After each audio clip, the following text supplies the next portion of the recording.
the vast realm of gods and supernatural beings that humanity has believed in across thousands of years, one name has stood out, echoing through history with a unique and mysterious power: Yahweh. This is the name of the God most often associated with the Hebrew Bible, a figure remembered and revered by millions over centuries. But why is this name so deeply influential? What makes Yahweh different from the countless gods that filled the mythologies of ancient civilizations? Could it be that Yahweh has roots far older than the texts of the Bible suggest, perhaps even connections with the ancient Anunnaki, those powerful gods of Mesopotamian tradition? Who is Yahweh really? Is he the all-powerful God worshipped by Judaism, Christianity, and Islam, or could there be another hidden story behind the name? These are the questions we will explore in this journey into the secret origins of Yahweh.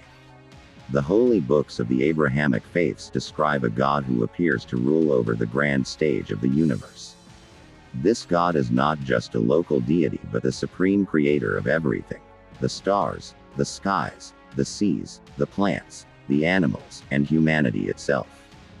The name Yahweh is not simply a label. It is a key, a doorway through which we glimpse humanity's long and difficult journey to understand the divine.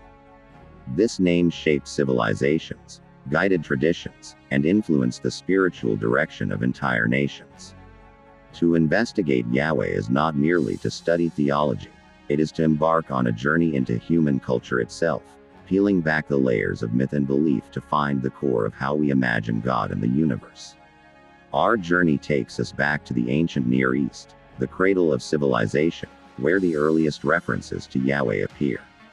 It is here, amid the sands of Mesopotamia, Canaan, and Egypt, that the story of Yahweh begins to intertwine with the powerful mythologies of gods like El, Baal, Enki, Ninurta, and others.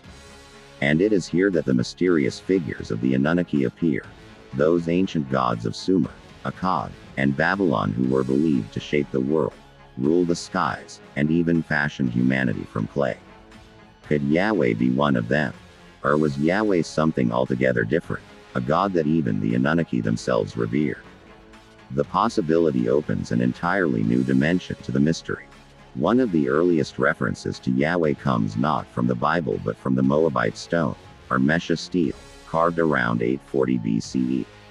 This inscription, written by King Mesha of Moab, describes his victory over Israel and directly names Yahweh as the god of his enemies. The fact that foreign kings knew of Yahweh by name suggests that he was already seen as the unique deity of the Israelites. Mesha even boasts of taking sacred objects belonging to Yahweh and presenting them to his own god, Chemosh. This places Yahweh firmly within the turbulent history of the Iron Age Levant. Further evidence appears in the ruins of Soleb, an ancient Egyptian city in Nubia. Excavations revealed inscriptions mentioning the Shasu of Yahweh. The Shasu were nomadic tribes of the desert, often described as outlaws by the Egyptians. The discovery suggests that Yahweh was originally worshipped by a nomadic people long before the Israelites settled in Canaan. This revelation shakes the traditional story, for it indicates that Yahweh was not originally a Canaanite god but may have emerged from desert traditions, later merging with Israelite identity. Theories abound regarding Yahweh's earliest nature. Some scholars believe he was a desert storm and fire god, reflected in the imagery of the Book of Exodus, where he appears as fire, lightning, and smoke. Others argue that he was one god among many in the broader Canaanite pantheon, possibly a figure related to El or Baal, who later rose to dominance as Israel's national deity. What is striking is that Yahweh's name seems rooted in ancient Semitic languages, connected to the verb, to be. This gives the name a mysterious meaning: he who is, or he who causes to exist. Such a title elevates Yahweh beyond the role of a tribal god to something greater, a being tied to existence itself. Over time, this name evolved through translations and became known as Jehovah in the Middle Ages, and in Islam, as Allah. The transformation of Yahweh from a local tribal god into the universal creator god of monotheism was neither sudden nor simple. In the earliest days, the Israelites were not purely monotheistic. Instead, they practiced henotheism, the worship of one God while acknowledging the existence of others. Archaeological findings, including inscriptions that pair Yahweh with Asherah, suggest that even the early Israelites sometimes viewed him as one among many. It was only after centuries of political turmoil, the Babylonian exile, and the editing and canonization of Hebrew scriptures that Yahweh came to be regarded as the one and only God of the universe. Yet the parallels between Yahweh and the gods of Mesopotamia remain fascinating. Consider Enki, the Sumerian god of wisdom, knowledge, and creation. His attributes, control over the deep waters, hidden treasures, and wisdom, echo qualities ascribed to Yahweh. Urnanurta, the warrior god of agriculture and war, whose protective and destructive powers align with Yahweh's role as a divine warrior in biblical texts. Even Nergal, the Mesopotamian god of plague and destruction, recalls Yahweh's role in punishing cities such as Sodom and Gomorrah with fire from the heavens.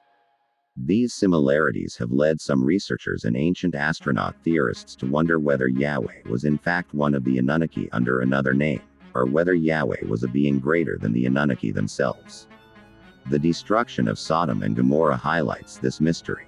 In Genesis, Yahweh personally rains fire from the sky upon the wicked cities. Yet Mesopotamian texts describe a similar event, but attribute it to Nergal, not Yahweh. This difference raises a crucial question. Were the biblical authors adapting older Mesopotamian myths, or was Yahweh a distinct entity acting independently of the Anunnaki?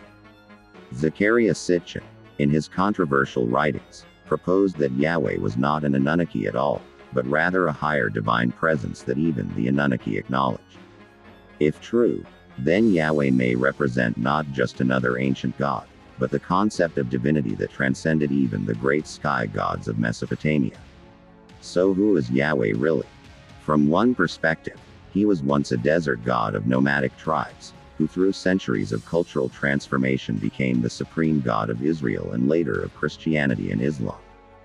From another perspective, he may share deep roots with the great gods of Mesopotamia, reflecting humanity's attempts to unify diverse traditions into one central divine figure.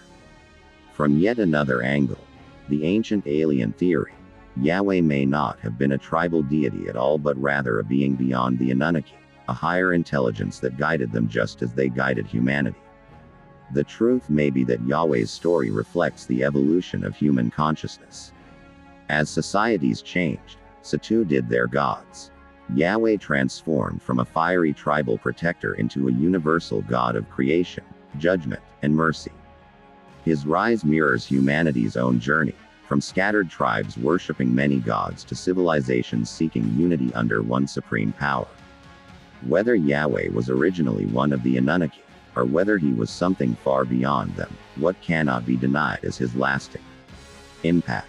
His name has shaped empires, inspired prophets, and influenced billions of lives across thousands of years. Ultimately, the quest to understand Yahweh is also the quest to understand ourselves. Why do we continue to revere this ancient name?